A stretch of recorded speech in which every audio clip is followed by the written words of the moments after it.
A farmer rescues an injured lion from illegal hunters, thinking he's just doing the right thing. But the next day, African safari rangers land helicopters on his property, and what they reveal changes everything. The morning sun cast long shadows across Thomas Mutua's farmland as he walked the perimeter of his property. At 58, his stride remained purposeful, his eyes sharp as they scanned the acacia-dotted landscape that marked the boundary between his farm and the vast Kenyan wilderness beyond. 20 years ago, he had left a promising career as a wildlife biologist to return to his family's land, determined to prove that sustainable farming could coexist with the wild splendor of East Africa. The land had been in his family for 3 generations, passed down from his grandfather, who had received it during Kenya's independence. While many neighboring properties had been sold to foreign investors or converted to tourist lodges, Thomas had resisted all offers. This was more than land to him. It was a legacy, a responsibility. His border check was a daily ritual, as much about connecting with the land as it was about security. Kibo, his aging Rhodesian Ridgeback, trotted faithfully beside him, occasionally darting off to investigate interesting scents before returning to his master's side. The farm sat at a critical junction, with Tsavo National Park's boundary only 5 kilometers to the east. This proximity was both a blessing and a curse. The rich biodiversity that Thomas cherished also meant occasional conflicts with wildlife and, increasingly, with poachers. "Something's not right today, Kibo," Thomas murmured, pausing as the dog's ears perked forward, his body suddenly alert. In the distance, Thomas could make out tire tracks that hadn't been there the previous evening, deep treads from heavy vehicles that had no business on his property. Thomas crouched, examining the tracks. They were fresh, likely made within the last few hours. He felt a familiar knot form in his stomach. Poaching had been on the rise in the region, with international crime syndicates targeting elephants and rhinos. But lately, he'd heard troubling reports of lions being killed for their bones, which fetched high prices in certain Asian markets, where they were falsely believed to have medicinal properties. "Come, Kibo," he whispered, his decision made in an instant. Rather than returning to the farmhouse to call the authorities, a process that could take hours given the remoteness of his property, he would follow the tracks himself, at least far enough to confirm his suspicions. The tracks led toward a densely wooded area near the eastern border of his farm. Thomas moved cautiously, his senses heightened. 20 years away from his biology work hadn't dulled his fieldcraft. He stepped carefully, avoiding dry branches that might snap underfoot. Kibo seemed to understand the need for stealth, staying close and moving silently. As they approached a clearing, Thomas heard voices, men speaking in hushed tones. He signaled Kibo to stay and crept forward, using the underbrush as cover. What he saw made his blood run cold. 3 men stood around a pickup truck, its cargo bed covered with a tarp. 2 held rifles, not the simple hunting weapons used by locals, but high-powered gear with scopes and silencers. The 3rd man was speaking into a satellite phone. Beside the truck, barely visible from Thomas's position, lay the unmistakable tawny form of a lion. Thomas's heart pounded in his chest. From his vantage point, he couldn't tell if the lion was dead or merely sedated. Either way, he was witnessing a crime, one that struck at everything he valued. He reached for his phone to document the scene, careful to remain hidden. As he zoomed in to capture the men's faces, he noticed something that made him freeze. The lion's chest was rising and falling slightly. It was alive. And more than that, as one of the men moved, Thomas could see a crude bandage around the animal's hind leg, soaked with blood. They hadn't killed it yet. They were preparing to transport it, possibly to extract its parts while still fresh. A sudden crack. He had shifted his weight onto a dry branch, caused the men to whirl around, weapons raised. "Who's there?" one shouted in Swahili. Thomas remained perfectly still, hardly daring to breathe. Kibo, however, had different ideas. Perhaps sensing his master's distress or responding to the aggressive tones, the dog burst from cover, barking furiously as he charged toward the poachers. "Kibo, no!" Thomas called out, his cover blown. He had no choice but to emerge from the bushes, hands raised. "Call off your dog," one of the men demanded, aiming his rifle at Kibo. "Kibo, heel," Thomas commanded, and miraculously, the dog obeyed, retreating to his side but continuing to growl. Thomas assessed the situation rapidly. 3 armed men, 1 injured but still dangerous lion, and 5 kilometers of wilderness between him and any help. "This is private property," Thomas stated firmly, lowering his hands slowly. "And what you're doing is illegal. That lion is protected under Kenyan law." The man with the satellite phone laughed. "And who's going to stop us, old man? The Rangers? They're 2 hours away, and we'll be gone in 20 minutes. Thomas noticed that while 2 of the men were clearly nervous about his presence, the one speaking, evidently their leader, seemed almost amused. This gave Thomas an idea. "I've already called them," he bluffed. "And I've been photographing you for the last 10 minutes. They have your faces, your vehicle details." The leader's smile faltered slightly, but he recovered quickly. "Then I suppose we have nothing to lose by adding 1 more body to our collection. Shoot him." One of the other men raised his rifle, but hesitated. "Kamau, we didn't agree to kill anyone." "He's seen our faces," the leader, Kamau, snapped. As the men argued, Thomas noticed the lion stirring. The sedative they had administered was wearing off. If the animal regained consciousness in the middle of this standoff, the situation could become even more deadly. Making a split-second decision, Thomas pointed dramatically behind the men. "Rangers!" It was the oldest trick in the book, but in their nervous state, 2 of the men turned. Thomas used that moment to lunge forward, tackling the nearest poacher. The man's rifle discharged harmlessly into the air as they fell. Chaos erupted.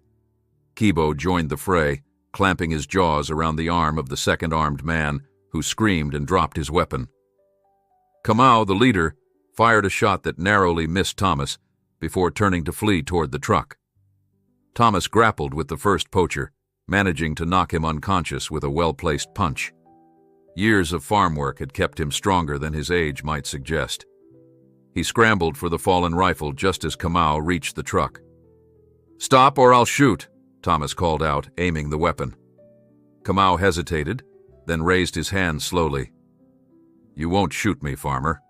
You don't have it in you." Thomas kept the rifle steady. "Try me. I've watched you people destroy our wildlife for years. The only reason you're still standing is because I believe in the law." Just then, a low growl emanated from beside the truck. The lion was awake. All eyes turned to the magnificent creature as it struggled to its feet, clearly in pain but very much alive and angry. Despite its injury, the animal radiated power and danger. Kamau used this distraction to make his move, diving into the truck and starting the engine. The second poacher, having freed himself from Kibo's grip, scrambled to join him. Thomas could have fired, but he held back. Unwilling to take a human life unless absolutely necessary, the truck peeled away, leaving the third unconscious poacher and the increasingly alert lion behind. Now Thomas faced a new dilemma. The lion, a fully grown male with a magnificent mane, was regarding him with a mixture of pain and primal fury. The animal was injured and cornered, perhaps the most dangerous combination possible. "Easy," Thomas whispered, setting down the rifle and backing away slowly. Kibo stood his ground, his instinct to protect his master warring with his fear of the apex predator before him. The lion swayed on its feet, the tranquilizer still partially affecting its coordination. Blood seeped from the crude bandage on its hind leg. Thomas realized that the poachers had likely wounded it during capture, then hastily treated the injury to keep the animal alive for transport. In that moment, Thomas made another decision that most would consider madness. He couldn't leave this magnificent creature to suffer. and he couldn't call for help without risking the lion's death if it was deemed too dangerous. There was only one option. He would have to save it himself. "Come on, Kibo," he said softly. "We have work to do." As the sun climbed higher in the Kenyan sky, Thomas Mutua, farmer, former biologist, and now unlikely savior, began formulating a plan that would either stand as the bravest act of his life or its final foolish mistake. Thomas stood perfectly still, maintaining eye contact with the injured lion. Years of biological fieldwork had taught him that while breaking eye contact could signal weakness, staring too aggressively could be interpreted as a challenge. He needed to project calm authority. The lion growled again, a deep rumble that seemed to vibrate through the clearing. It took an unsteady step forward, then faltered, its injured leg giving way. The animal collapsed onto its side, its breathing labored, but its eyes still fixed on Thomas. "You're not going to last long like this, friend," Thomas murmured. The lion's wound was worse than he had initially thought. The crude bandage was soaked through with blood, and he could see signs of infection already setting in. Without proper treatment, the magnificent creature would die within days, if not hours. The unconscious poacher groaned, beginning to stir. Thomas made a quick decision. He couldn't deal with both the poacher and the lion simultaneously, and he certainly couldn't leave either of them. "Kibo, guard," he commanded, pointing at the poacher. The ridgeback moved into position, hackles raised, eyes never leaving the slowly waking man. Thomas backed away, returning to his house at a brisk pace. He needed supplies, and he needed them quickly. Inside his modest farmhouse, Thomas gathered what he would need. A tranquilizer gun left over from his days as a wildlife biologist, a medical kit he had maintained for just such emergencies, rope, a tarp, and his old pickup truck. He also took a moment to call Malik Okafor, the head ranger at Tsavo National Park. "Malik, it's Thomas Mutua," he said when the ranger answered. "I've apprehended a poacher on my property. There were 3, but 2 escaped." "Where are you exactly?" Malik asked, his voice tense. "Eastern boundary of my farm." "And Malik?" "They were after a lion, male, fully grown. He's injured." Thomas hesitated. "I'm going to try to help him." "Thomas, don't—" Malik began, but Thomas interrupted. "Just get here as soon as you can. I'll handle things until then." He hung up before Malik could protest further. Loading the supplies into his truck, Thomas drove back to the clearing, parking a safe distance away. The scene was largely unchanged. Kibo still standing guard over the poacher, who was now sitting up, looking dazed. The lion still lying on its side, its breathing more labored now. Thomas approached the poacher first, binding the man's hands with rope. "What's your name?" he demanded. The man glared up at him defiantly. "Go to hell." "Look," Thomas said, crouching to meet the man's eyes. "You're facing serious charges: poaching an endangered species, trespassing, assault. But if you help me save that lion, I'll tell the authorities you cooperated. It might make a difference." Something in Thomas's demeanor, perhaps the genuine concern in his eyes, seemed to reach the man. "Jabari," he finally muttered. "My name is Jabari." "All right, Jabari. Tell me what you did to that lion. What kind of tranquilizer did you use? How much?" Jabari looked away. "Standard dose of ketamine mixed with xylazine. Enough to keep him down for transport, not enough to kill him. The boss wanted him alive for—" He trailed off. Thomas nodded grimly. The black market for live exotic animals was almost as lucrative as the trade in their parts. "And the wound?" "He fought when we tried to take him. Kamau shot him, was only supposed to graze him, but he hit the back leg. We bandaged it to keep him alive until delivery." "How long ago was this?" "About 3 hours." Thomas calculated quickly.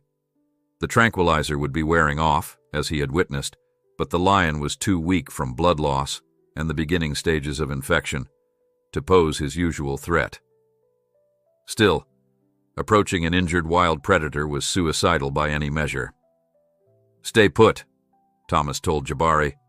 Though with Kibo standing guard and his hands bound, the poacher had little choice. "I'm going to help that lion." Jabari's eyes widened. "You're insane. He'll kill you the moment he has the strength." Thomas ignored him, returning to his truck to prepare the tranquilizer gun. He loaded a smaller dose than would typically be used for a lion of this size, just enough to calm the animal without further endangering its already stressed system. Then he laid out his medical supplies on the tarp: antiseptic, antibiotics, clean bandages, suturing materials. His hands moved with the confidence of someone who had done this many times before, even if it had been years. Approaching the lion, Thomas maintained a calm, steady pace. He spoke softly, continuously, allowing the animal to track his movements. "I'm going to help you, big fellow. Just stay calm." The lion's amber eyes followed him, a low growl emanating from its throat. Despite its weakened state, it was still capable of inflicting deadly harm. Thomas knew he would have only one chance to dart the animal before it might summon the strength to charge. Taking careful aim with the tranquilizer gun, he fired. The dart found its mark in the muscular shoulder of the lion. The great cat roared, attempting to rise but fell back, the additional sedative taking effect quickly. Thomas waited, counting the minutes until the lion's eyes began to droop and its breathing slowed. When he was confident the animal was sedated enough to be handled safely, he approached, medical kit in hand. "You're out of your mind," Jabari called from where he sat. "Even sedated, he could wake and kill you with one swipe." "Then I suggest you pray he doesn't," Thomas replied, kneeling beside the magnificent creature. Up close, the lion was even more impressive, and its wound even more severe. The bullet had torn through muscle and may have nicked the bone. Infection was definitely setting in, evidenced by the heat radiating from the area and the redness visible beneath the dirty bandage. Working quickly but methodically, Thomas cleaned the wound, applying antiseptic liberally. The lion flinched in its sedated state but didn't wake. Using forceps, Thomas extracted several fragments of bullet that had remained in the wound, then flushed it thoroughly with saline solution. He administered a strong dose of antibiotics directly into the muscle, then carefully sutured the ragged edges of the wound together. As he worked, a strange calm settled over him. This was what he had been trained for, what he had once lived for, before family obligations had called him back to the farm.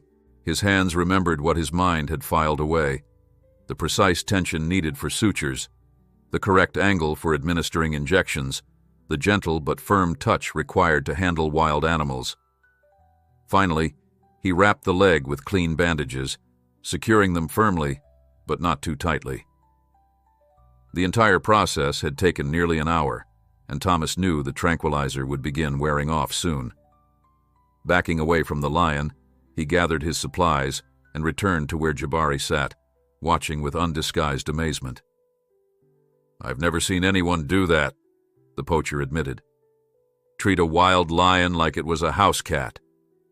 "He's not a house cat," Thomas replied, wiping sweat from his brow. "He's a wild animal that deserves to live free. What you and your friends were doing, that's the true insanity." The sound of an approaching vehicle interrupted them. Thomas tensed, wondering if Kamau and the other poacher had returned with reinforcements. But instead, a Kenya Wildlife Service jeep emerged from the trees, followed by another. Malik Okafor jumped out before the vehicle had fully stopped, his expression a mixture of relief and exasperation. "Thomas," he called out, "are you trying to get yourself killed?" Thomas smiled wearily. "Hello, Malik. Glad you could join us." 4 armed rangers fanned out, quickly taking custody of Jabari. Malik approached the sedated lion cautiously, examining Thomas's handiwork with professional interest. "You actually treated him," he said, shaking his head in disbelief. "I thought you were joking." "You know me better than that," Thomas replied. "He would have died otherwise." Malik straightened up, his expression serious. We'll take it from here. The lion needs to go to our veterinary facility, and we'll need a full statement from you about the poachers." Thomas nodded, suddenly feeling the adrenaline drain from his system, leaving him exhausted. The other two escaped. Their leader's name is Kamau. They were planning to transport the lion alive. "We'll find them," Malik assured him. "The important thing is that you're safe and we have one in custody. As for this big guy," he gestured to the lion, "well, you may have just saved one of our last remaining large males. The conservation team will want to thank you personally." As the rangers carefully loaded the sedated lion into a specialized transport vehicle, Thomas watched with a mixture of satisfaction and concern. He had done what he could, but the animal's fate was now in the hands of the wildlife authorities. What Thomas couldn't know, as he drove home that evening with Kibo beside him, was that his actions that day would have consequences far beyond the saving of a single lion, consequences that would arrive quite literally on his doorstep the very next morning. Thomas awoke before dawn, his body aching from the previous day's exertions. For a moment, he lay still, the events replaying in his mind. The poachers, the injured lion, the makeshift surgery he had performed. At 58, he wasn't as resilient as he once had been. His muscles protested as he swung his legs over the side of the bed. Kibo raised his head from his spot on the floor, tail thumping against the wooden boards. "Yes, boy," Thomas murmured. "Just another day on the farm." But it wasn't just another day, and they both knew it. Thomas had crossed a line, interfering directly with poachers rather than simply reporting them. Kamau was still out there, likely furious about the loss of his prize and the capture of his associate. The thought was unsettling, but Thomas refused to regret his actions. Some things were worth the risk. After a simple breakfast, Thomas began his morning chores. The farm wouldn't run itself, regardless of yesterday's drama. He fed the chickens, checked on his small herd of cattle, and inspected the irrigation system. For the vegetable fields that provided most of his income, the routine work helped settle his mind, though he couldn't help glancing toward the eastern boundary of his property from time to time. As the sun climbed higher, Thomas was repairing a section of fence when Kibo suddenly stiffened, ears forward, a low growl building in his throat. "What is it, boy?" Thomas asked, reaching instinctively for the machete he kept with his tools. The sound reached him a moment later, the distinctive whump, whump, whump of helicopter blades cutting through the air. It was not an uncommon sound in this part of Kenya, where aerial safaris and wildlife monitoring were regular occurrences, but helicopters rarely came this close to his property. Thomas shaded his eyes, scanning the sky until he spotted not one, but 3 helicopters approaching from the direction of Tsavo National Park. They were flying low and fast, clearly heading directly for his farm. "Now what?"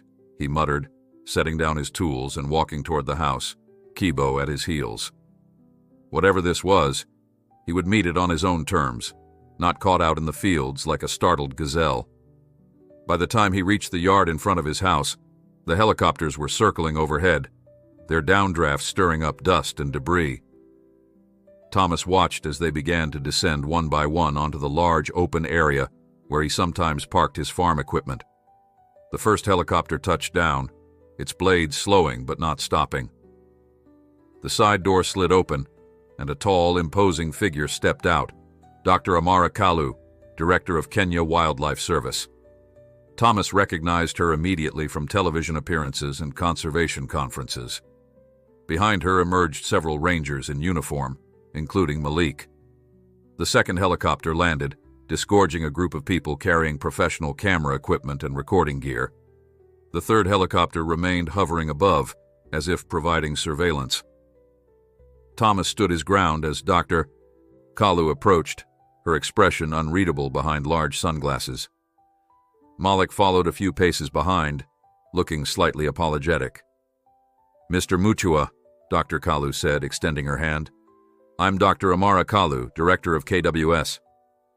"I know who you are," Thomas replied, shaking her hand firmly. What I don't know is why you've brought a small army to my farm." Dr. Kalu removed her sunglasses, revealing sharp, intelligent eyes. "Mr. Mutua, your actions yesterday have created quite a stir. You saved the life of one of our most valuable lions, a male we've been tracking for years. We call him Jabari." Thomas couldn't help but smile at the coincidence. Same name as the poacher. "Ironic, isn't it?" Dr. Kalu agreed with a slight smile. "But that's not all. The information obtained from the poacher you captured has led to the biggest break in our fight against lion trafficking in years. Jabari, the human one, has been singing like a bird in exchange for leniency." Thomas glanced at the media crew, who were setting up their equipment a respectful distance away. "That doesn't explain all this." Dr. Kalu followed his gaze. "Ah, yes. Well, that's the other reason for our visit. Your story has gone viral, Mr. Mutua. Farmer performs surgery on wild lion is trending across social media platforms worldwide. One of your neighbors apparently took a video of our team loading the sedated lion yesterday and shared it online." Thomas frowned. He had little interest in social media, and even less in personal fame. "I was just doing what needed to be done." "And that's exactly why people are fascinated," Dr. Kalu said. "In a world where most would run from danger, you ran toward it. Not for glory, not for money, but because it was the right thing to do." Before Thomas could respond, Malik stepped forward. "There's more, Thomas. Jabari, the lion, is part of a critical breeding program. He's one of the few males with a genetic profile untainted by inbreeding, which has become a serious issue for our lion population." Dr. Kalu nodded. "The lion you saved could be key to preserving the species in this region. We've brought a team to assess your property's suitability as a potential release site once he recovers." Thomas blinked in surprise. "Release site? Here? On my farm?" "Your land borders the park, and you've demonstrated exceptional understanding of wildlife," Dr. Kalu explained. "Plus, there's a practical consideration. Lions are territorial. Jabari knows this area. Releasing him hundreds of kilometers away would likely lead to conflicts with other pride males." Thomas ran a hand through his graying hair, trying to process this unexpected development. What would this mean, exactly? "We would need to conduct surveys, install monitoring equipment, and potentially create certain accommodations to minimize human-wildlife conflict," Dr. Kalu said. "Your farm would become part of our extended conservation area, with compensation, of course." The third helicopter finally landed, and from it emerged an even more surprising group. 3 men in expensive safari clothes, led by a distinguished-looking gentleman with silver hair. "Ah," Dr. Kalu said, "and here's the other part of our entourage. Mr. Richard Blackwell, founder of the Global Wildlife Conservation Fund." The silver-haired man strode forward, hand extended.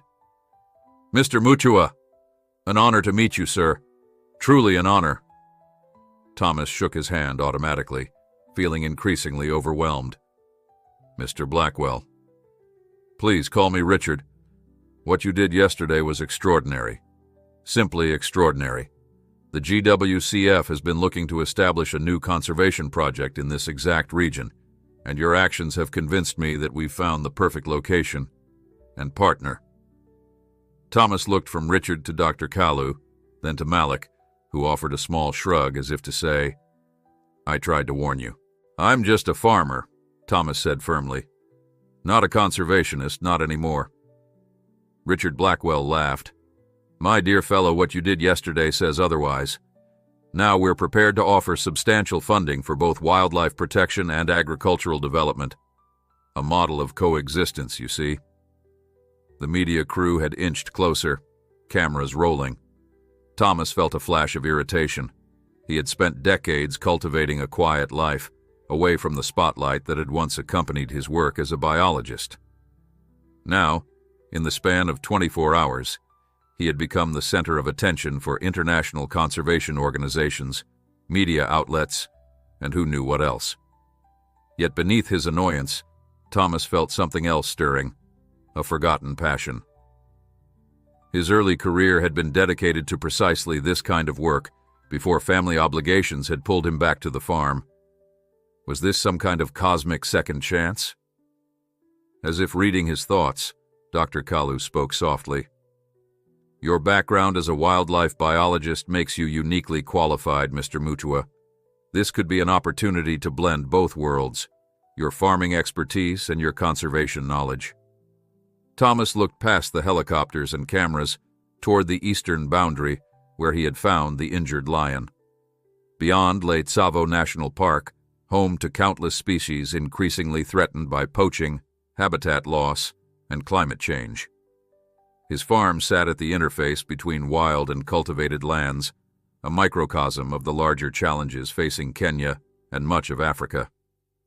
I need time to think, he said finally. This is a lot to process. Of course, Dr. Kalu nodded. But there is one more thing you should know. She gestured to Malik, who stepped forward. We received word this morning, Malik said gravely. Kamau was identified as Joseph Mbeki, a notorious wildlife trafficker wanted in 3 countries. He's not just a poacher, Thomas. He's dangerous. And he knows where you live. A chill ran down Thomas's spine.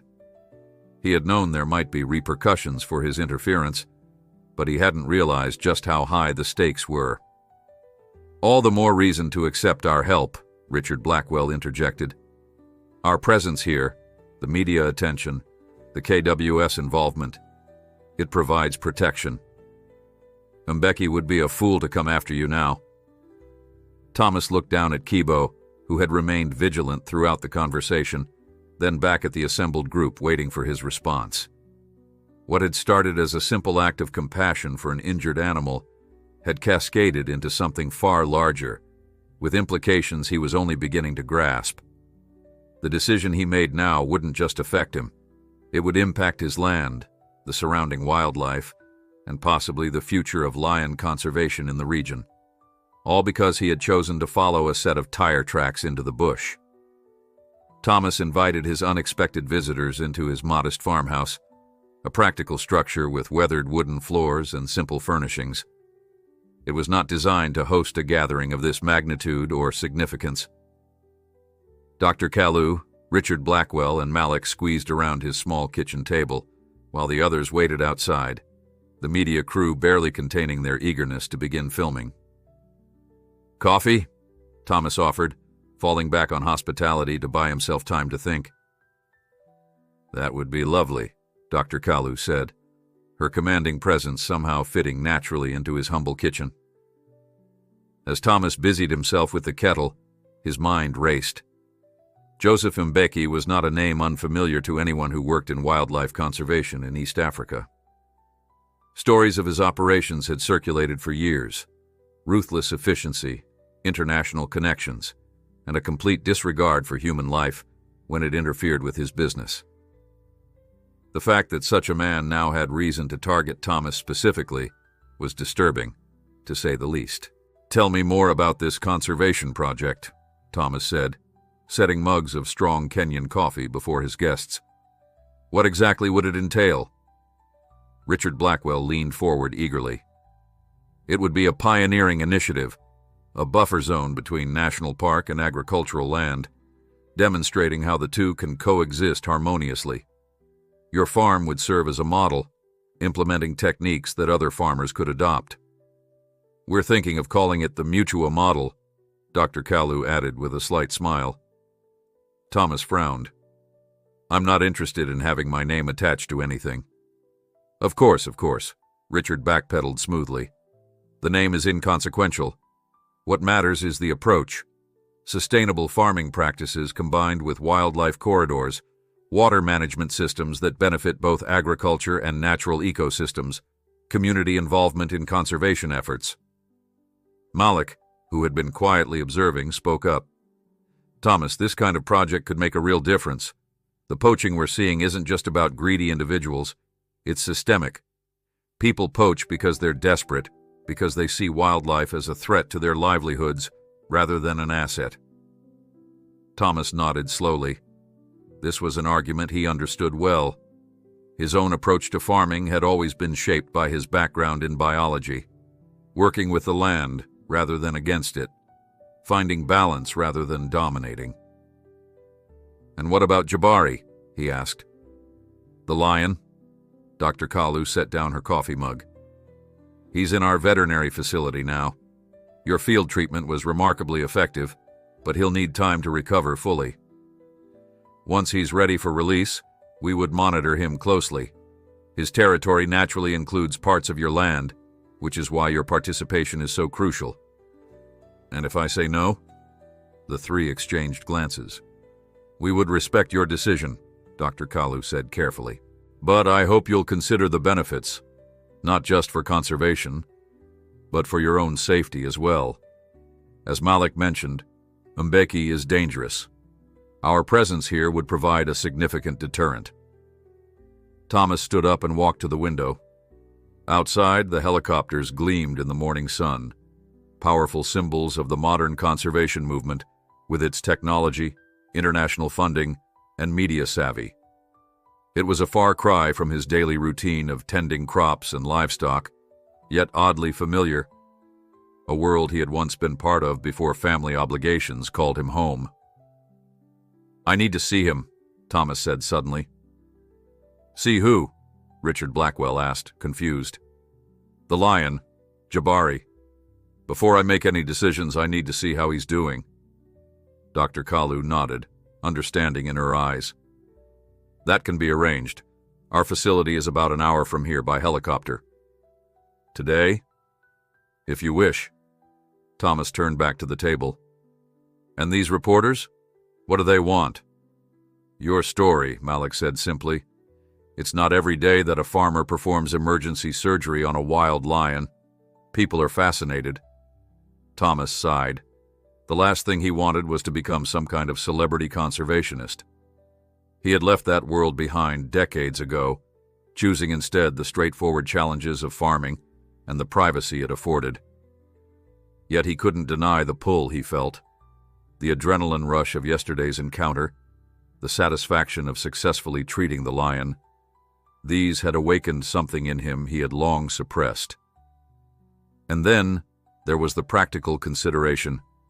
If Mbeki truly meant him harm, having allies like KWS and the Global Wildlife Conservation Fund could make a critical difference. "I'll speak with the reporters briefly," he decided. "Then I want to see Jabari. After that, I'll give you my answer about the project." The relief on Richard Blackwell's face was evident. "Excellent. Shall we invite them in?" "No," Thomas said firmly. "Outside. And I'll answer questions for 15 minutes, no more." As they moved outside, Kibo at his heels, Thomas couldn't help feeling that events were moving too quickly, carrying him along like a leaf in a flash flood. Yet there was also a familiar excitement building, the kind he had felt in his younger days when working on groundbreaking conservation initiatives. The reporters surged forward eagerly when Thomas emerged from the house, camera lenses focused on his weathered face, microphones extended toward him like curious snouts. "Mr. Mutua, can you describe what went through your mind when you first saw the injured lion? Were you afraid? How did you find the courage to approach such a dangerous predator? Is it true you used to be a wildlife biologist? How did that experience prepare you for yesterday's events?" Thomas answered their questions with straightforward simplicity, downplaying his own role and emphasizing the importance of wildlife conservation. He spoke about growing up near Tsavo, about the changes he had witnessed over the decades, the decrease in wildlife populations, the intensification of poaching, the challenges facing both animals and the humans who lived alongside them. As he talked, Thomas began to recognize the opportunity before him. These cameras, these reporters hungry for a compelling narrative, they represented a platform. If his story could help shift perspectives on conservation, inspire greater protection for Kenya's wildlife, perhaps even encourage sustainable farming practices among his neighbors, Wasn't that worth a temporary sacrifice of privacy? When the 15 minutes were up, Thomas politely but firmly ended the interview.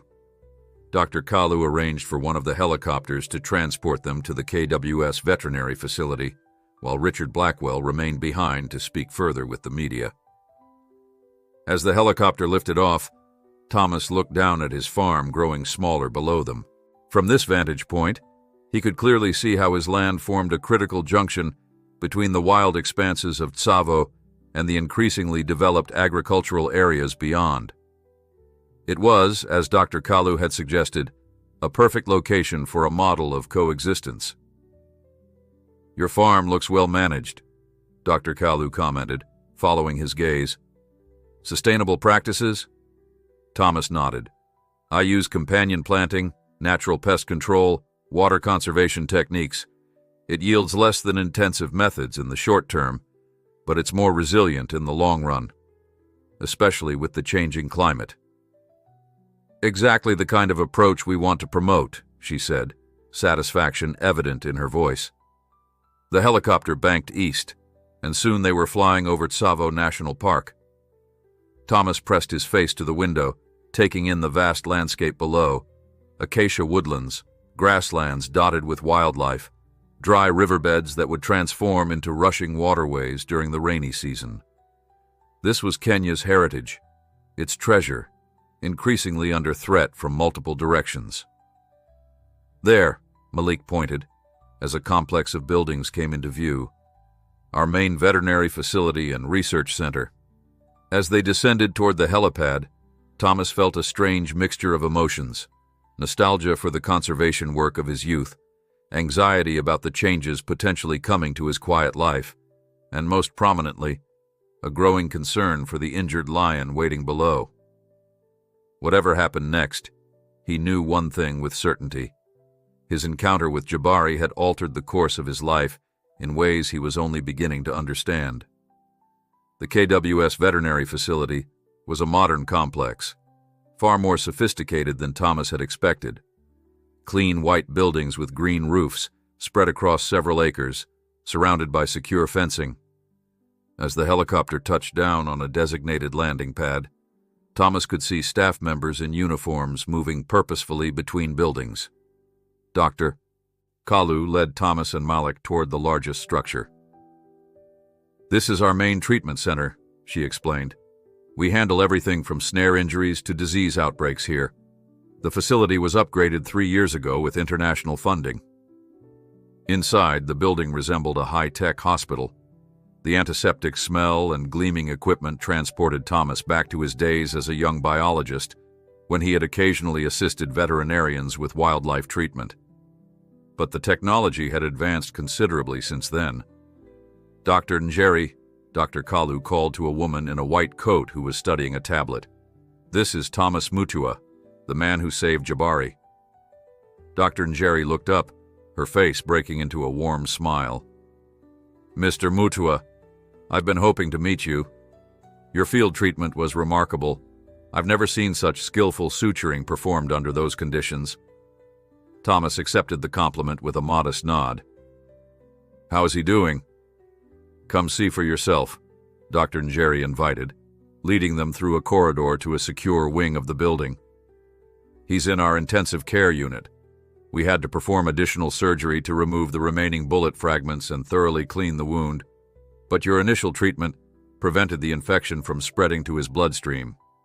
You quite literally saved his life." They stopped at a large observation window. Beyond the glass, in a spacious enclosure designed to minimize stress while allowing for monitoring, lay Jabari. The magnificent lion was resting on a bed of clean straw, his injured leg bandaged professionally, an IV line providing fluids and medication. Despite his compromised state, his presence remained commanding, the embodiment of wild strength temporarily subdued. "He's sedated, but only lightly," Dr. Njeri explained. "We're reducing the medication gradually. His vitals are strong, and the wound is responding well to treatment." Thomas stared at the lion, emotion welling unexpectedly in his chest. Yesterday, This powerful creature had been at the mercy of poachers, then at Thomas's own mercy as he performed emergency surgery in the bush. Now, seeing him receiving proper care, Thomas felt a profound sense of satisfaction. "When will he be ready for release?" he asked. "That depends on his recovery," Dr. Njeri replied. "At least 3 weeks, possibly longer. The leg needs to heal completely before he can hunt effectively." "And you want to release him near my farm?" Dr. Kalu stepped forward. "It's his established territory, Mr. Mutua. Male lions are extremely territorial. Releasing him elsewhere would likely result in deadly fights with other males or, worse, push him toward human settlements where he might be killed as a problem animal." Thomas continued to watch Jabari, noting the steady rise and fall of his rib cage, the occasional twitch of his tail. This was no zoo animal or captive-bred specimen. This was a wild king temporarily dethroned, his fate now intertwined with human decisions. "Could I have a moment alone?" Thomas asked. Dr. Kalu and Dr. Njeri exchanged glances but nodded, stepping away with Malik to give Thomas privacy. Alone at the window, Thomas placed his palm against the glass. "You've caused quite a stir, haven't you?" he murmured to the sleeping lion. "For both of us." Jabari's ear twitched as if he could somehow hear Thomas's voice. It was foolish anthropomorphism, Thomas knew, yet he couldn't help feeling a connection to this animal, a connection forged in that moment of vulnerability when he had worked to save the lion's life. "They want to change everything," Thomas continued softly. "Turn my quiet farm into some kind of conservation showcase, and it's all because of you." The question he faced was complex.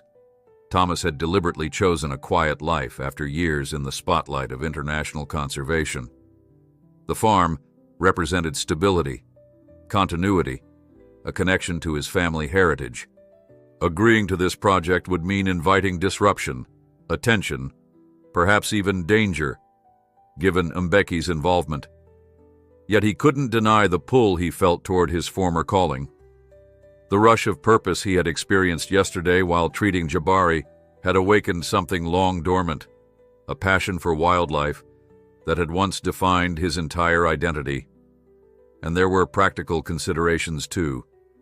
His farm, while sustainable, wasn't particularly profitable. The financial support that would come with the project could make a significant difference, allowing for improvements he had long postponed. Plus, as Malik had pointed out, the increased security presence would help protect him from Mbeki's potential retaliation. As if sensing Thomas's internal debate, Jabari opened his eyes, amber orbs that fixed directly on Thomas's face. For a moment, man and lion regarded each other across the barrier of glass, two beings from different worlds whose paths had collided through chance and human cruelty. In that moment, Thomas's decision crystallized. Whatever complications might come, he couldn't turn his back on this opportunity, not just to help this particular lion, but to potentially impact conservation practices throughout the region. He found the others in a nearby conference room, discussing logistics. They looked up expectantly as he entered. "I'll do it," Thomas said simply. "I'll participate in your project." The relief on their faces was evident. Dr. Kalu extended her hand. "Thank you, Mr. Mutua. This partnership has the potential to make a real difference." "I have conditions," Thomas added, shaking her hand firmly. "First, this remains my farm. I continue my agricultural operations alongside your conservation activities. Second, no tourism development. I'm not interested in running a safari lodge. Third, I want to be directly involved in Jabari's rehabilitation and release. Not as a bystander, but as an active participant." Dr. Kalu nodded slowly. "Those terms are reasonable. The whole point of this initiative is to demonstrate that farming and wildlife conservation can coexist. As for Jabari, your involvement would be valuable given the bond you've already established." "Bond is a strong word," Thomas cautioned. "He's a wild animal, not a pet." "Of course," Dr. Kalu agreed. "But there's something there, something Dr. Njeri and I both observed when he opened his eyes and saw you." A recognition, perhaps. Thomas was skeptical of such interpretations, but chose not to argue. "What's our next step?" Malik, who had been quietly observing, spoke up. "Security, first and foremost. We need to ensure your farm is protected, especially given the Mbeki situation." "I've already dispatched a security team," Dr. Kalu added. "They should be arriving at your property within the hour. Additionally, we'll begin the survey work immediately, mapping wildlife corridors, identifying key areas for monitoring equipment, assessing water resources." "And the media?" Thomas asked, his tone making clear his feelings on the matter. "We'll manage them," Dr. Kalu assured him. "Your story is compelling, and it helps raise awareness for our cause, but we understand your desire for privacy." As they finalized details, Thomas felt a weight lift from his shoulders. The decision had been made. The path forward was clear, even if it led into uncertain territory. The quiet life he had cultivated for decades was changing, but perhaps this change was long overdue. Before leaving, Thomas insisted on visiting Jabari one more time. Standing again at the observation window, he watched as a veterinary technician checked the lion's IV line. "I'll see you back at the farm," he said softly, "when you're ready." The helicopter ride back to his property gave Thomas time to reflect on the day's whirlwind of events. Below them, the landscape transitioned from the protected wilderness of Tsavo to the patchwork of farms and settlements that buffered the national park. His own land came into view, and with it a new perspective. He could now see clearly how strategic its location was, bridging two worlds that often existed in conflict. As they descended, Thomas noticed several KWS vehicles parked near his house. The security team Dr. Kalu had mentioned was already establishing a perimeter, setting up equipment, preparing to defend against threats both known and anticipated. His quiet farm had become a hive of activity, the first visible sign of the transformation to come. For better or worse, Thomas Mutua had stepped back into the world of wildlife conservation, drawn by an injured lion and the chance to make a difference once more. The following days brought a flurry of activity to Thomas's once quiet farm. KWS Rangers established a security perimeter, installing motion sensors and cameras at strategic locations.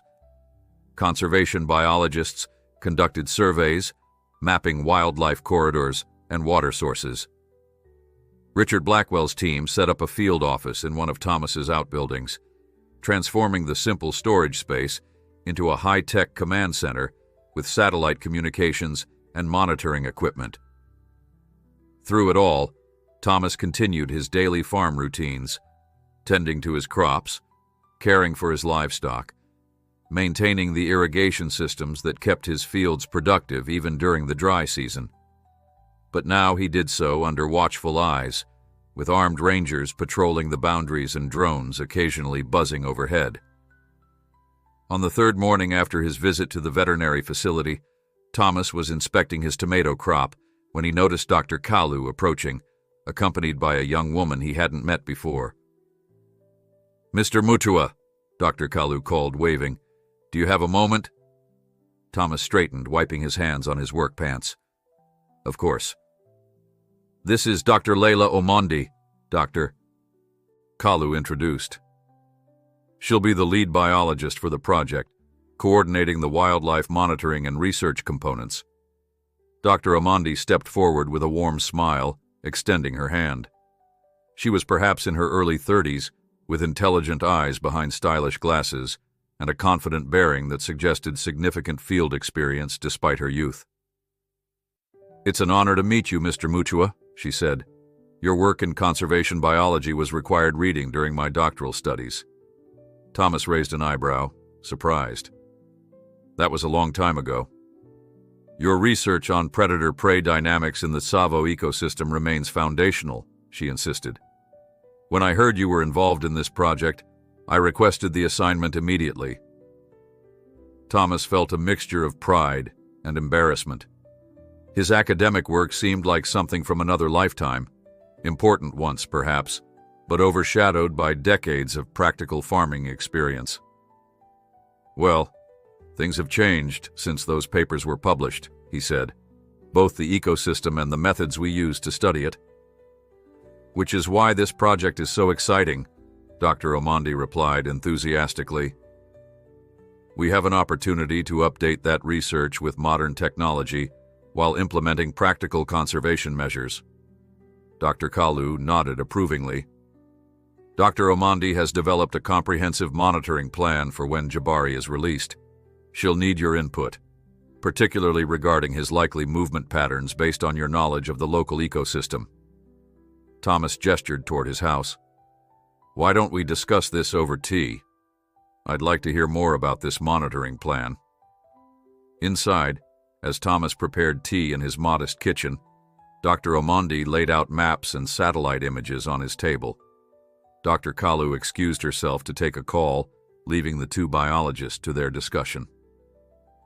"Based on historical data and recent surveys," Dr. Omondi explained, pointing to marked areas on the map, "we believe Jabari's territory covers approximately this area, about 400 square kilometers, with your farm situated here, near the northeastern boundary." Thomas studied the map with interest. "That tracks with what I've observed over the years. The eastern section of my property has always seen regular lion activity." "Exactly," Dr. Omondi agreed. "What makes this situation unique is that we have an opportunity to monitor Jabari's recovery and reintegration into the ecosystem after a significant injury. We're proposing to fit him with a GPS collar before release, along with these monitoring stations at key locations." She showed him designs for unobtrusive camera traps and acoustic monitors that would track Jabari's movements and vocalizations.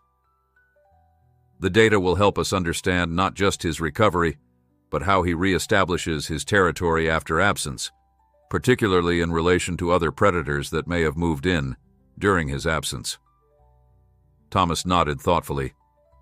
"There's a small pride with two young males that's been increasingly active in the area. They could present a challenge when Jabari returns." Their discussion was interrupted by the sound of a vehicle approaching at high speed. Thomas moved to the window, immediately alert. A KWS patrol vehicle skidded to a stop in front of the house, and Malik jumped out, his expression grim. "Thomas," he called, hurrying to the door. "We need to talk." Thomas opened the door, concern evident on his face. "What's happened?" Malik glanced at Dr. Omondi, hesitating. "She's part of the team now," Thomas assured him. "What is it?"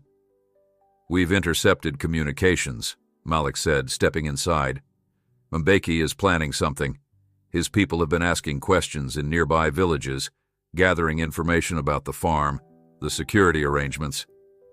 Thomas felt a chill despite the warm day. "He's coming here?" "Not directly," Malik replied, accepting the cup of tea Thomas offered. "He's too smart for that. But he's clearly organizing some kind of response to what happened. The loss of the lion and the arrest of his associate were significant blows, financially and to his reputation." Dr. Omondi looked concerned. "Should we delay the project?" "No," Thomas said firmly, surprising himself with his resolve. "If anything, this makes the work more important. We need to demonstrate that conservation efforts won't be deterred by threats." Malik nodded approvingly.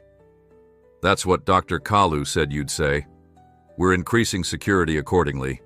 Additional rangers are being deployed, and we're implementing stricter access protocols for everyone coming onto the property." "What about my farm workers?" Thomas asked. "They need to be able to do their jobs."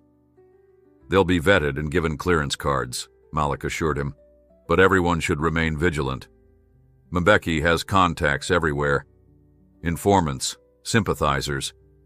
We can't assume anyone is beyond his reach." The reality of the situation settled heavily on Thomas. What had begun as a chance encounter with an injured lion had escalated into what felt increasingly like a small war. Conservation forces arrayed against wildlife trafficking networks, with his farm as the battlefield. "There's one more thing," Malik added, his expression softening slightly. "We've received an update on Jabari. His recovery is proceeding faster than expected. Dr. Njeri believes he could be ready for release within 2 weeks rather than 3. This news, at least, was positive." "That's good to hear." "You'll be involved in the release planning," Malik confirmed. "Dr. Kalu was insistent about that given your connection to the animal." Thomas chose not to dispute the characterization this time. Whatever existed between him and Jabari, whether a true connection or simply the circumstantial link between rescuer and rescued, it had become central to the narrative surrounding the project. After Malik and Dr. Omandi departed, Thomas sat alone at his kitchen table, surrounded by the maps and documents they had left for his review. Kibo lay at his feet, occasionally raising his head at sounds from outside. The farm had never been so busy, so full of unfamiliar noises and scents. "What have we gotten ourselves into, old friend?"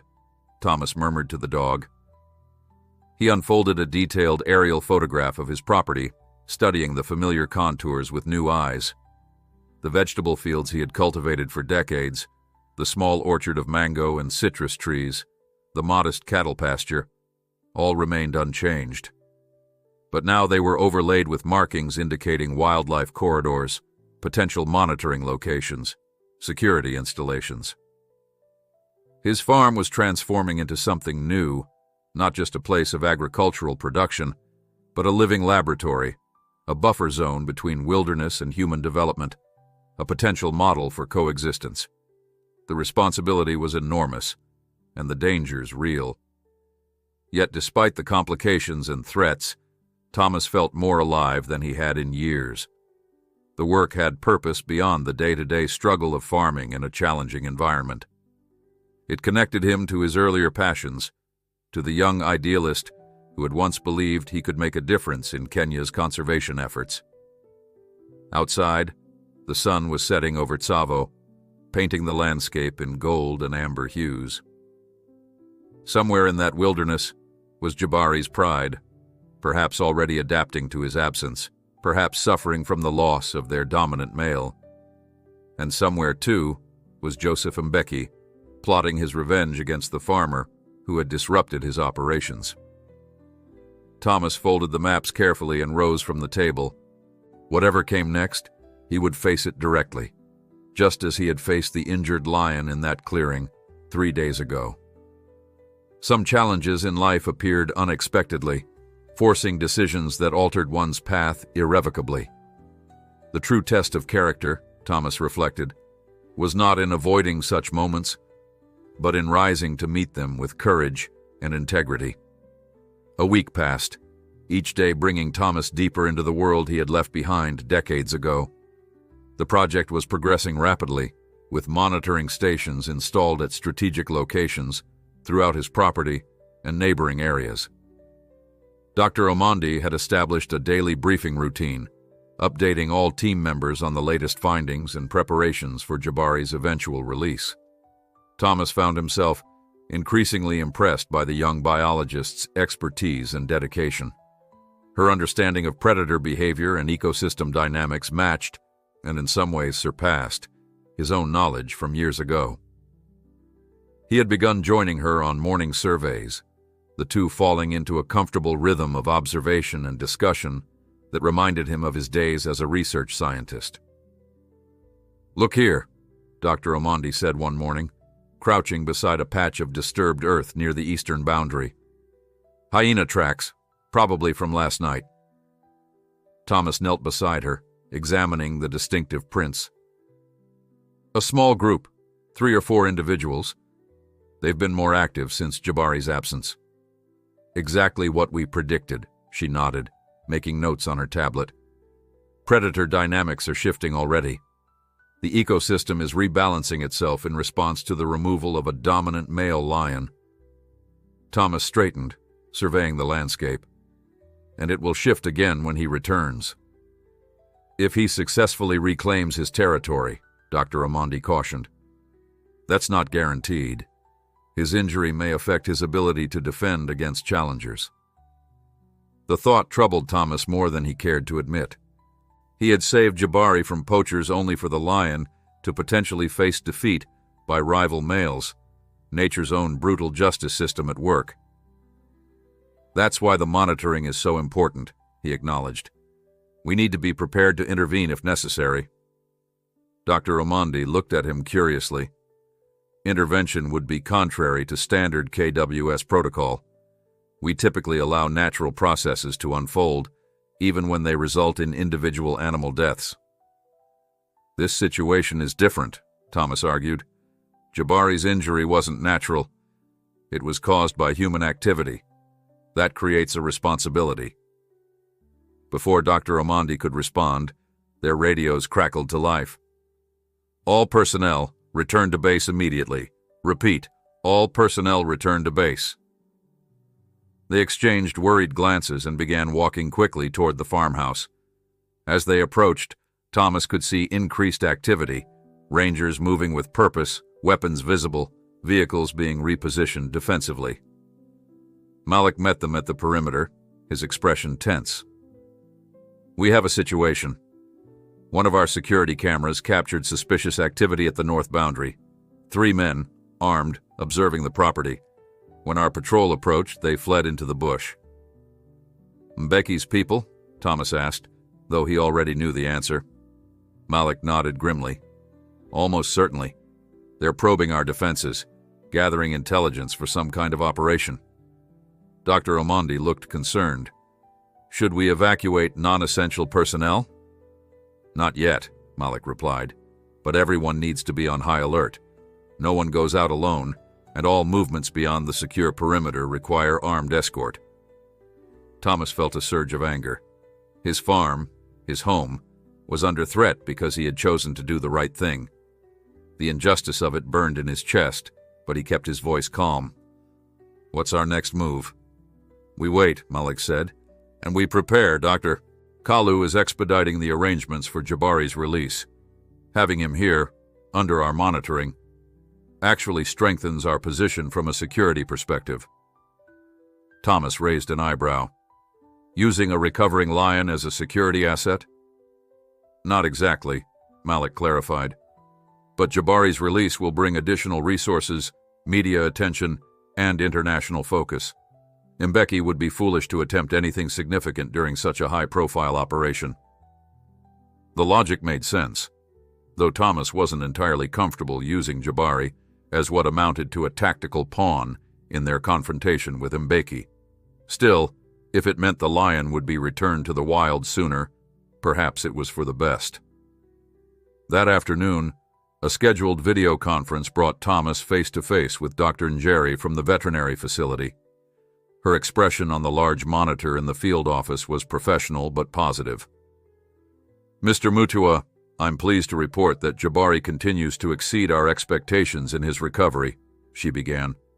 The wound is healing cleanly, and he's regaining strength daily. We've begun reducing his pain medication, and his natural behaviors are returning, including territorial vocalizations that have our entire staff on edge. Thomas couldn't help smiling at the image of the veterinary team dealing with the increasingly alert and assertive male lion. When do you think he'll be ready for release? We're looking at early next week, Dr. Njeri replied.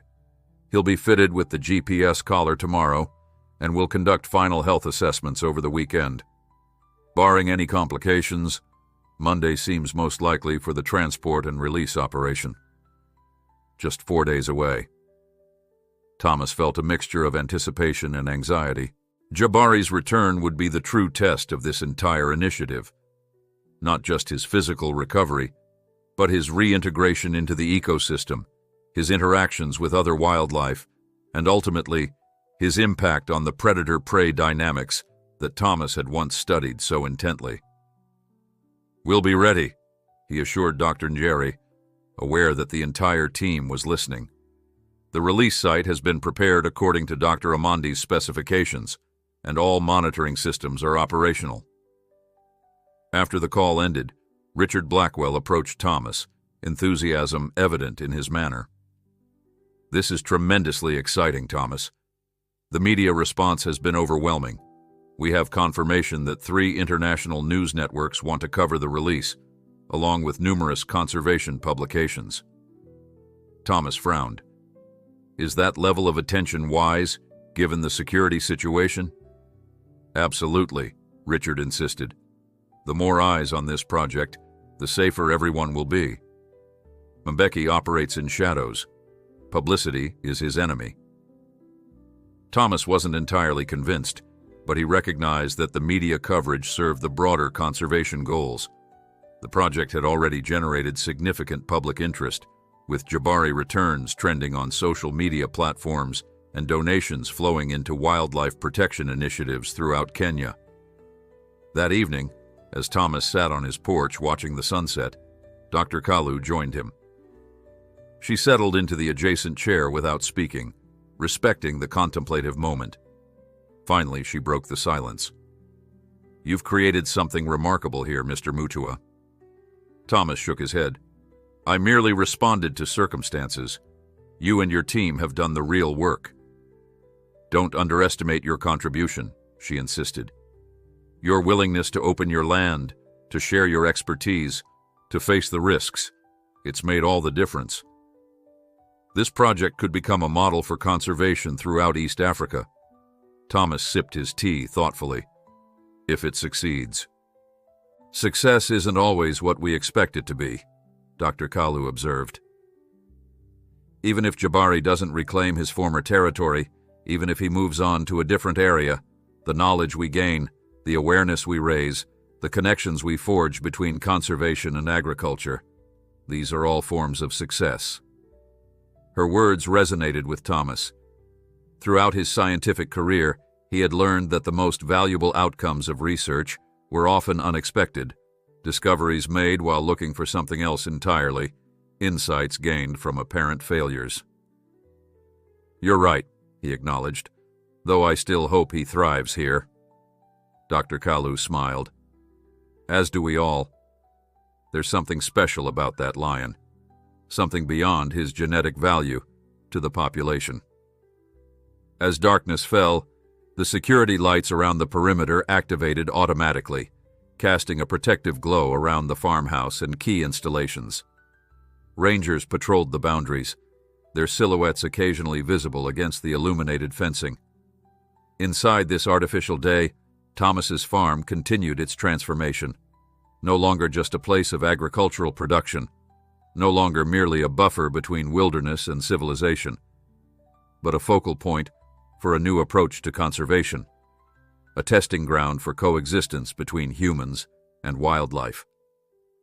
And somewhere in the darkness beyond the lights, Thomas knew, Mbeki's men were watching, planning, waiting for an opportunity to strike back against those who had disrupted their operations and threatened their profits. The coming days would bring Jabari home, and with him, perhaps, the confrontation that had been brewing since Thomas first followed those tire tracks into the bush and changed the course of his life. The weekend before Jabari's scheduled release brought increased activity to Thomas's farm. Additional KWS Rangers arrived to bolster security, technical specialists performed final checks on the monitoring equipment, and media teams began setting up at designated locations. The quiet agricultural routine Thomas had maintained for decades had been completely overtaken by the rhythms of a major conservation operation.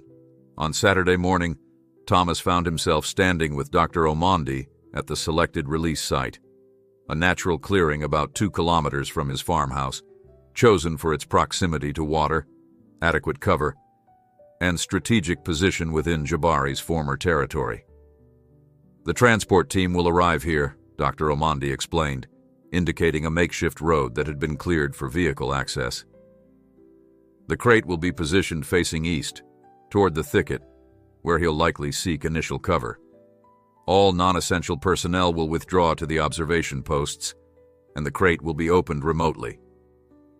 Thomas nodded, visualizing the sequence. "And the monitoring?" "All systems are active," she confirmed.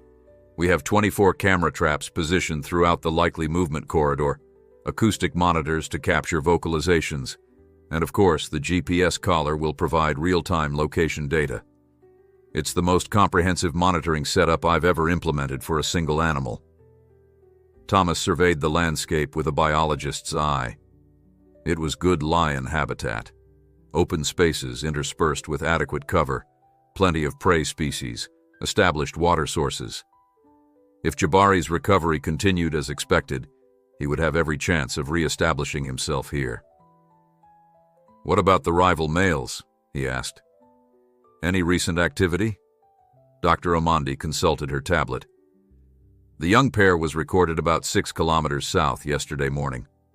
They seem to be maintaining a safe distance from our activity, but they've definitely expanded their movements into what was previously Jabari's exclusive territory." This concerned Thomas. Young male lions, especially pairs, could be formidable challengers to a solitary male, particularly one recovering from injury. "We should establish additional monitoring points in that southern section," he suggested. "If they approach after Jabari's release, we need to know immediately." Dr. Amandi made a note, nodding in agreement. "I'll have the team deploy 3 more cameras today." Their conversation was interrupted by the arrival of a KWS vehicle. Malik stepped out, his expression tense. "We need to head back," he said without preamble. "Dr. Kalu has called an emergency meeting." During the drive back to the farmhouse, Malik provided the bare details. One of our informants in the local community reported increased activity among Mbeki's associates. Money changing hands, weapons being distributed. Something's brewing.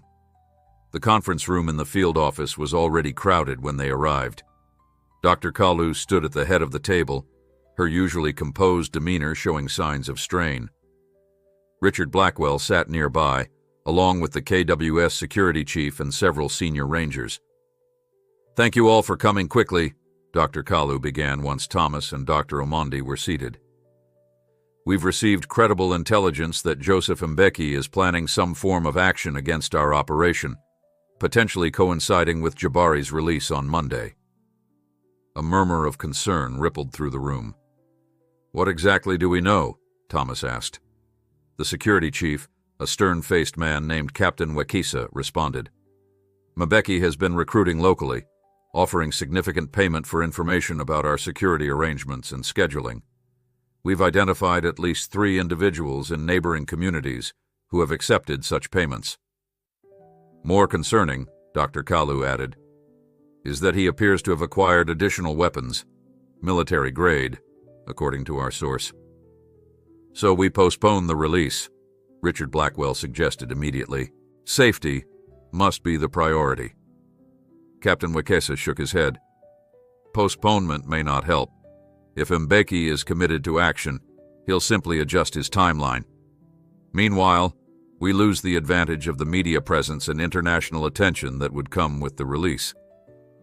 "What about Jabari?" Thomas interjected. "He's the one most at risk in all this. If there's going to be a confrontation, it shouldn't happen with a recovering lion in the middle of it." Dr. Kalu regarded him thoughtfully.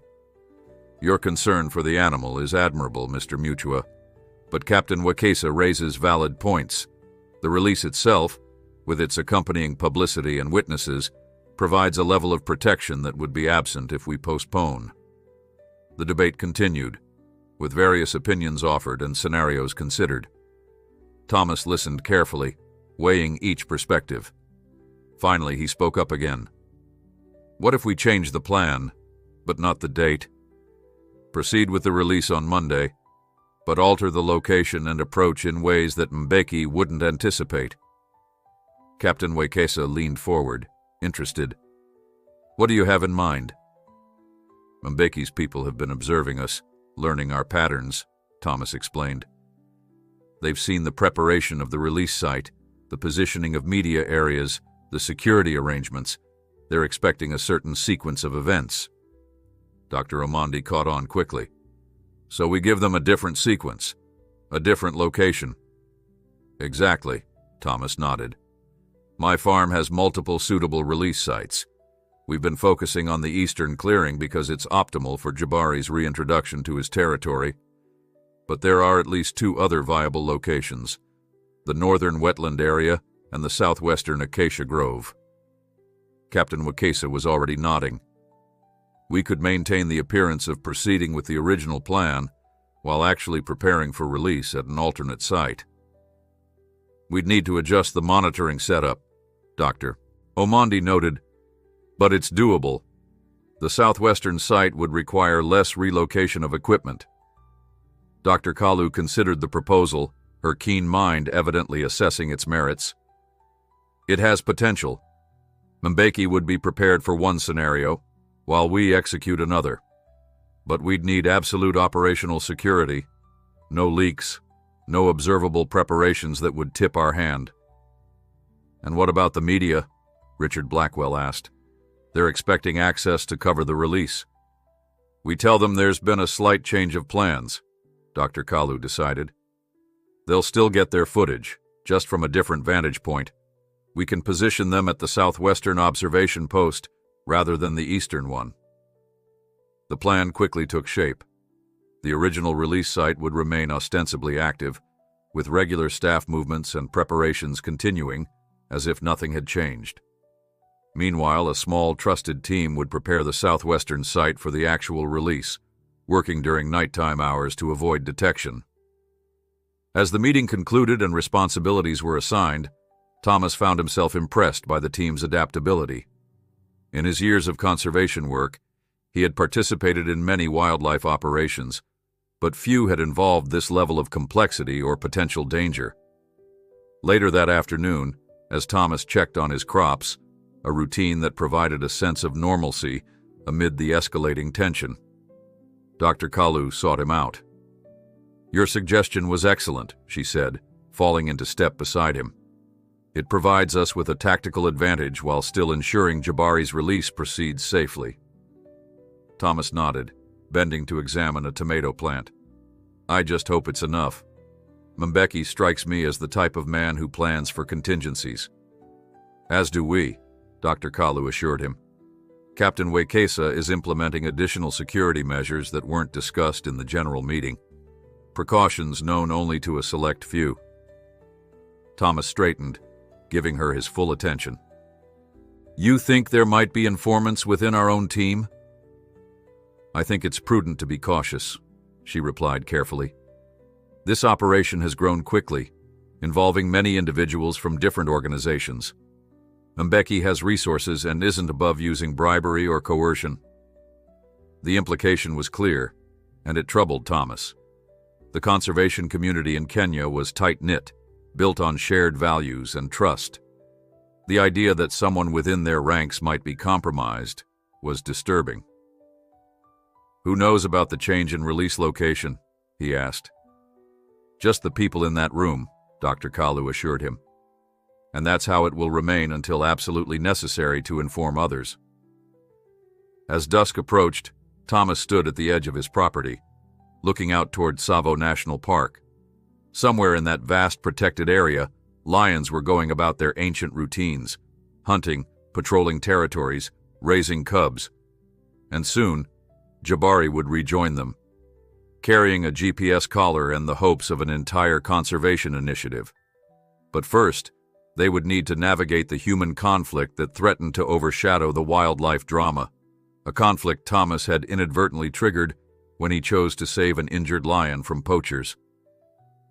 The consequences of that choice continued to unfold, drawing him deeper into a world he had left behind decades ago, reawakening the conservation biologist he had once been. Sunday arrived with an unusual stillness. The farm buzzed with activity, yet Thomas sensed a pervasive tension, the quiet alertness of people preparing for potential conflict. Captain Wakesa had doubled the security patrols overnight, and Thomas had noticed several rangers positioned in concealed locations throughout his property, their presence barely detectable except to his experienced eye. Shortly after dawn, Thomas joined Dr. Omondi and a small team of trusted technicians as they quietly modified the monitoring setup for the southwestern release site. They worked efficiently, speaking little, moving equipment with careful precision to avoid attracting attention. The camera feeds are recalibrated, Dr. Omondi reported in a hushed voice, and I've adjusted the algorithm to account for the different terrain patterns in this area. Thomas nodded, surveying the acacia grove that would now serve as Jabari's entry point back into the wild. It wasn't as ideal as the eastern clearing. The sight lines were more limited, the proximity to water less convenient, but it offered adequate cover and connected directly to a wildlife corridor that Jabari had frequently used in the past. "What about the rival males?" he asked, keeping his voice low. "Still maintaining distance," Dr. Omandi confirmed. "Latest tracking puts them about 8 kilometers southwest. They seem to be focusing on a zebra migration that's passing through that area." Good news, at least temporarily. A successful hunt would keep the young males occupied and well-fed, reducing the likelihood of immediate territorial patrolling when Jabari returned. By mid-morning, the covert preparations were complete. The southwestern site was ready, its modifications camouflaged to avoid detection from distant observation. Meanwhile, the visible activity continued at the original eastern location, with vehicles coming and going, equipment being positioned, and personnel moving about in normal patterns. Thomas returned to his farmhouse to find Richard Blackwell waiting for him, looking uncharacteristically somber. "Thomas," he greeted, "might we speak privately?" Something in the man's tone put Thomas on alert. He led Blackwell into his study, closing the door behind them. "What is it?" Blackwell hesitated, seeming to choose his words carefully. "I've just spoken with our Foundation's board. There's concern about the security situation. Some members are suggesting we distance ourselves from the project until the Mbeki issue is resolved." Thomas felt a flash of disappointment, quickly replaced by understanding. The Global Wildlife Conservation Fund was a major organization with donors to please and a reputation to maintain.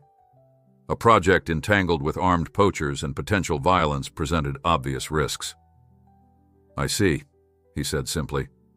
"And what do you think, Richard?" Blackwell looked uncomfortable. "Personally, I believe in what we're doing here. It's groundbreaking work with real conservation impact. But I also understand the board's position. They're worried about possible negative publicity if things go badly." "If people get hurt," Thomas clarified, not mincing words. "Or killed." "Yes," Blackwell admitted. "That's their primary concern." Thomas moved to the window, looking out at the farm that had been transformed by the project. New structures erected, technology installed, personnel deployed. All of it representing a significant investment, not just of money, but of hope for a new approach to conservation. "The Foundation's funding is important," he acknowledged. "But it's not everything. KWS is committed, and there are other potential partners." Blackwell brightened slightly. "So you'd continue even without our support?" "This isn't about organizational backing anymore, Richard. It's about seeing through what we started, returning Jabari to the wild, establishing this model of coexistence between agriculture and wildlife, standing firm against those who would exploit Kenya's natural heritage for profit." His words seemed to affect Blackwell, who nodded slowly. "I'll convey your commitment to the board. Perhaps it will influence their decision." After Blackwell left, Thomas sat at his desk, contemplating this new complication.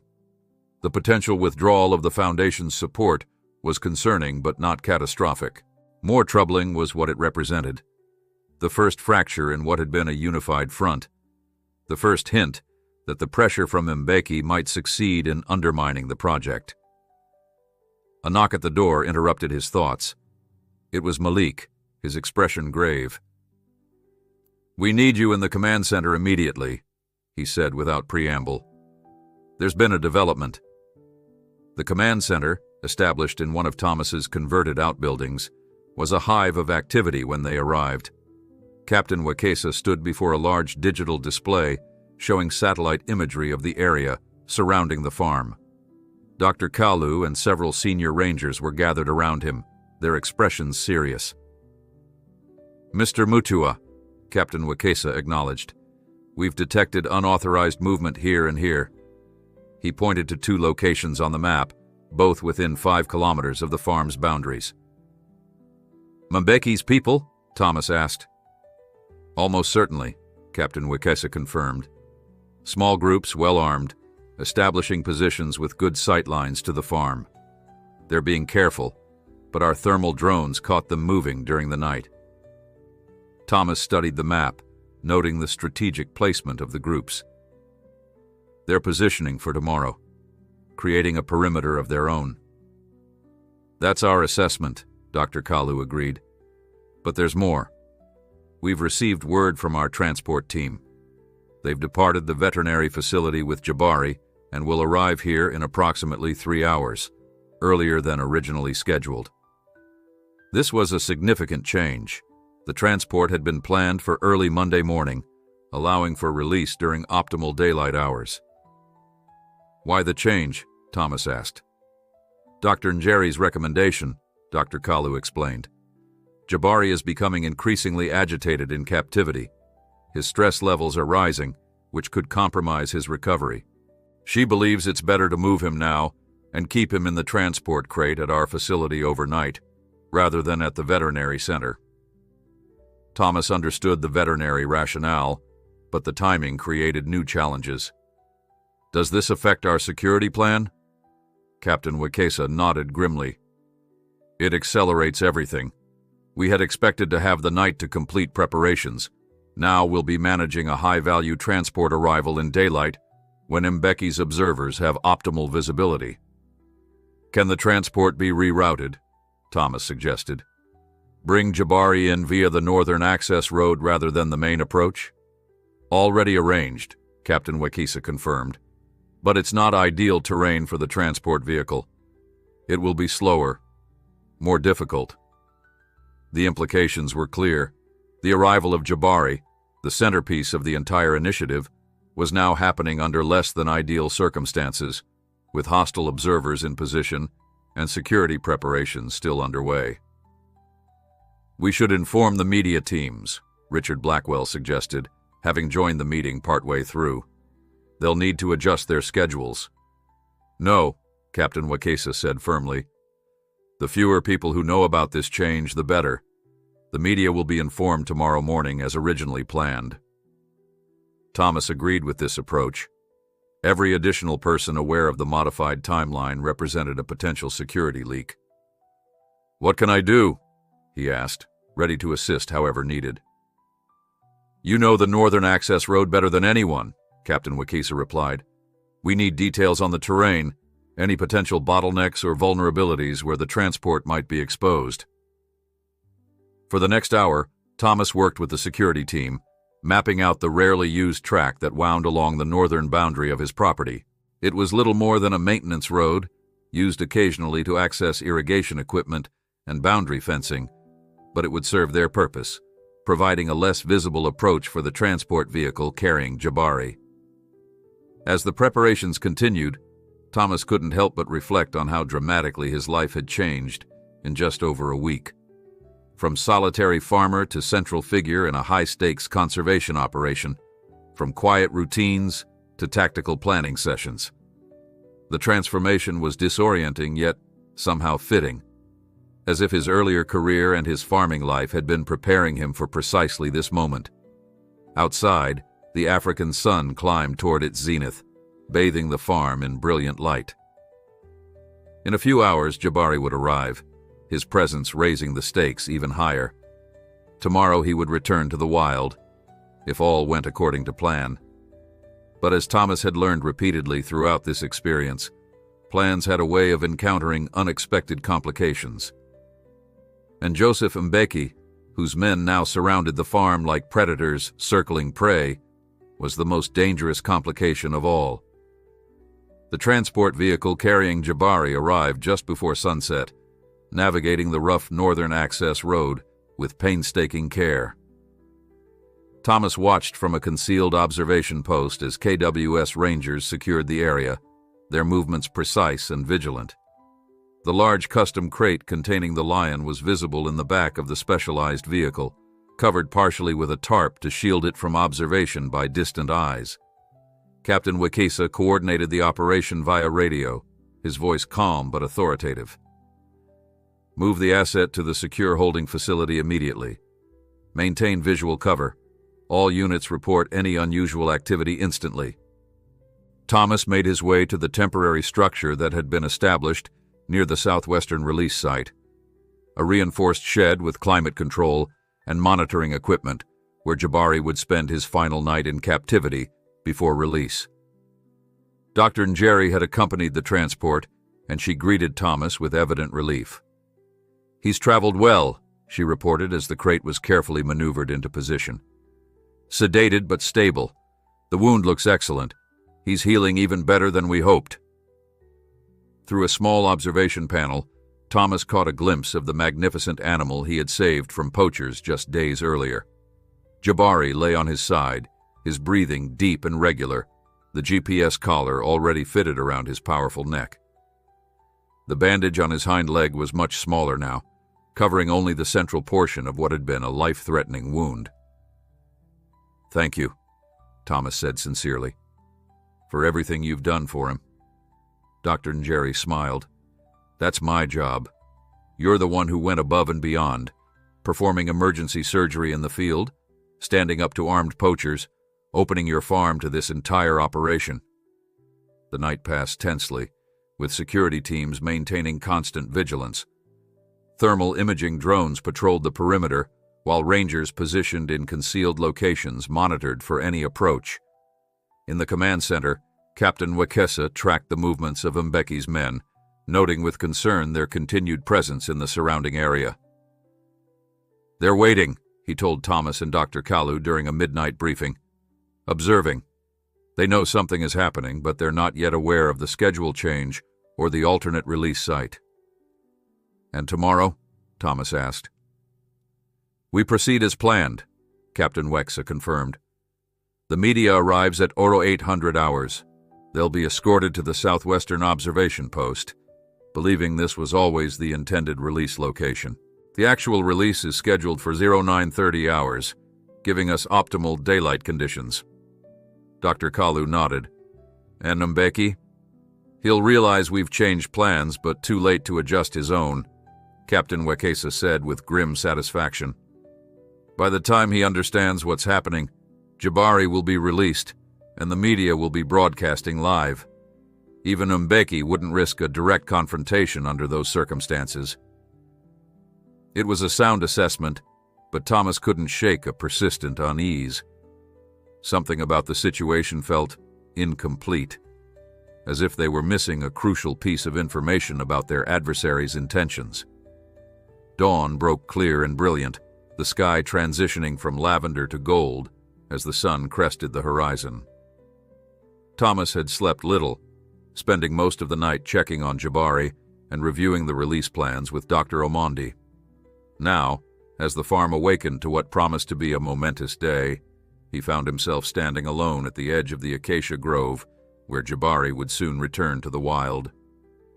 The symbolism wasn't lost on him.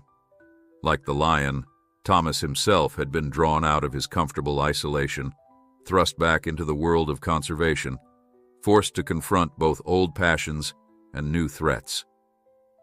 Whatever happened today would mark not just Jabari's return to the wild, but Thomas's own re-emergence as an active participant in Kenya's conservation efforts. Media vehicles began arriving shortly after 8, escorted by KWS Rangers who directed them to the southwestern observation area. Journalists and camera operators set up their equipment, their excitement palpable. For them, this was a compelling story of animal rescue and rehabilitation. Few understood the complex security operation unfolding around them, or the dangerous adversary whose men watched from the surrounding bush. At 0900 hours, Dr. Kalu gathered the assembled media for a briefing. She explained the background of the project, Jabari's significance to the lion population, and the revolutionary approach to human-wildlife coexistence being implemented on Thomas's farm. Cameras rolled as she spoke, capturing footage that would soon be broadcast worldwide. Meanwhile, the final preparations for release were underway.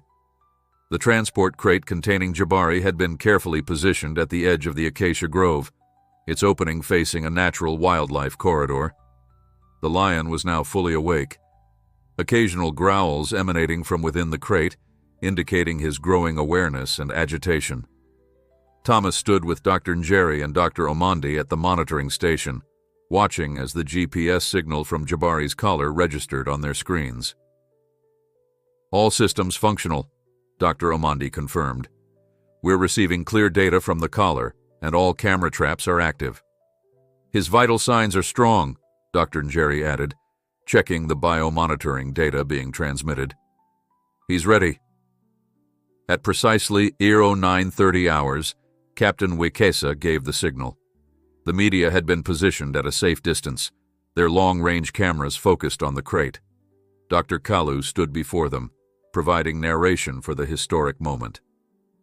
The remote release mechanism activated, and the door of the crate slowly lifted. For several long moments, nothing happened. Then, cautiously, Jabari emerged. Even from the monitoring station, Thomas could appreciate the lion's magnificence. His recovery was evident in the fluid grace of his movements, the alertness of his posture, the quiet confidence with which he surveyed his surroundings. The wound on his hind leg, while still visible, no longer seemed to impede him significantly. Jabari paused at the threshold of freedom, his keen senses assessing the environment. Then, with deliberate steps, he moved forward into the acacia grove, his tawny form soon disappearing among the dappled shadows of the trees. A spontaneous cheer erupted from the media observation area, quickly hushed by KWS personnel. This was not a sporting event, but a delicate moment in a wild animal's life, a transition that required minimal human disturbance. "He's moving southeast," Dr. Omandi reported, watching the GPS data. "Exactly as predicted, following the natural corridor toward the core of his former territory." The release had gone perfectly, a testament to the meticulous planning and expertise of the team. As media representatives began transmitting their footage and reports to news outlets around the world, Thomas felt a profound sense of accomplishment. Jabari was back where he belonged, carrying with him the hopes of an entire conservation initiative. But the day's challenges weren't over. The first indication of trouble came from a ranger stationed at the eastern perimeter. "Movement detected," he reported urgently. "3 vehicles approaching at high speed from the east." Captain Wekesa immediately activated full security protocols. Rangers moved to defensive positions, while media personnel were quickly escorted to a secure area near the farmhouse. Through binoculars, Thomas could see the approaching vehicles, rugged SUVs driving with aggressive purpose directly toward the farm. "Mbeki," Captain Wekesa confirmed grimly. "He must have realized we changed plans and decided to abandon subtlety." The vehicle stopped at the perimeter fence. Men emerged, weapons visible, at least 8 individuals, led by a tall figure Thomas recognized from intelligence photos as Joseph Mbeki himself. Rather than attempting to breach the fence, they stood in plain view, seemingly waiting. "What are they doing?" Thomas asked, puzzled by this direct approach. "Making a statement," Dr. Kalu suggested, "showing us they're not afraid, that they can reach us whenever they choose."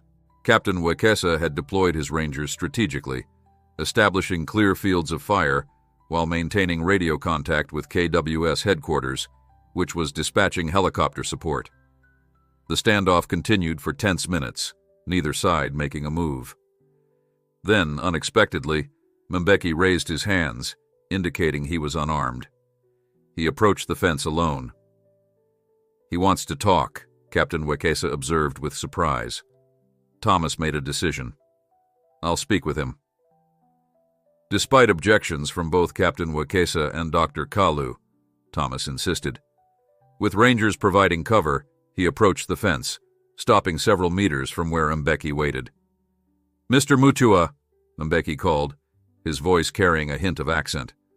"The farmer who thinks he is a conservationist." "Mr. Mbeki," Thomas replied evenly. "The poacher who thinks he is a businessman." A smile flickered across Mbeki's face. "You have cost me considerably. A valuable lion, a trusted associate. respect among my buyers. You have cost Kenya far more, Thomas countered. Our wildlife, our heritage, our future. Mbeki gestured to the farm, the assembled personnel, the media still visible in the distance. You believe this project will stop people like me? There will always be demand, Mr. Mutua. Always buyers willing to pay for what I provide. Perhaps, Thomas acknowledged. But there will also always be people willing to stand against you. People who recognize that Kenya's wildlife is worth more alive than dead. Mbeki studied him for a long moment, then nodded slightly. Today, you win. Your lion is free, your farm is protected, your story is being broadcast worldwide. Enjoy this victory. His expression hardened. But understand this, Africa is changing. The old ways of conservation, fences and guards and Western money, they cannot last forever. With that cryptic statement, he turned and walked back to his vehicles. Within minutes, the entire group had departed, leaving only dust clouds in their wake. Why did he come? Dr. Kalu asked, joining Thomas at the fence. Just to deliver that message? To assess us, Thomas realized, to see what he's truly facing. Mbeki is a businessman above all. He came to decide whether continuing this fight was worth the cost. And apparently, he had decided it wasn't. At least not today, not under these circumstances, with media attention focused on the farm and KWS reinforcements en route. Later that evening, as the sun set over Tsavo, Thomas sat on his porch, reviewing the data from Jabari's GPS collar. The lion had traveled nearly 5 kilometers, following familiar paths through his former territory, stopping occasionally to rest or investigate scents. He was, by all indications, readapting successfully to freedom. Dr. Kalu joined him, offering a cup of tea. A remarkable day, she observed, both for Jabari and for our project. Thomas nodded, thinking of all that had transpired since he first followed those tire tracks into the bush. This is just the beginning, he said, for the lion, for the farm, for all of us. And as night fell over the transformed landscape of his farm, now a pioneering model of coexistence between agriculture and wildlife, Thomas Mutua, once a simple farmer, embraced his new role in Kenya's ongoing conservation story. Like Jabari, he had found his way back to where he truly belonged.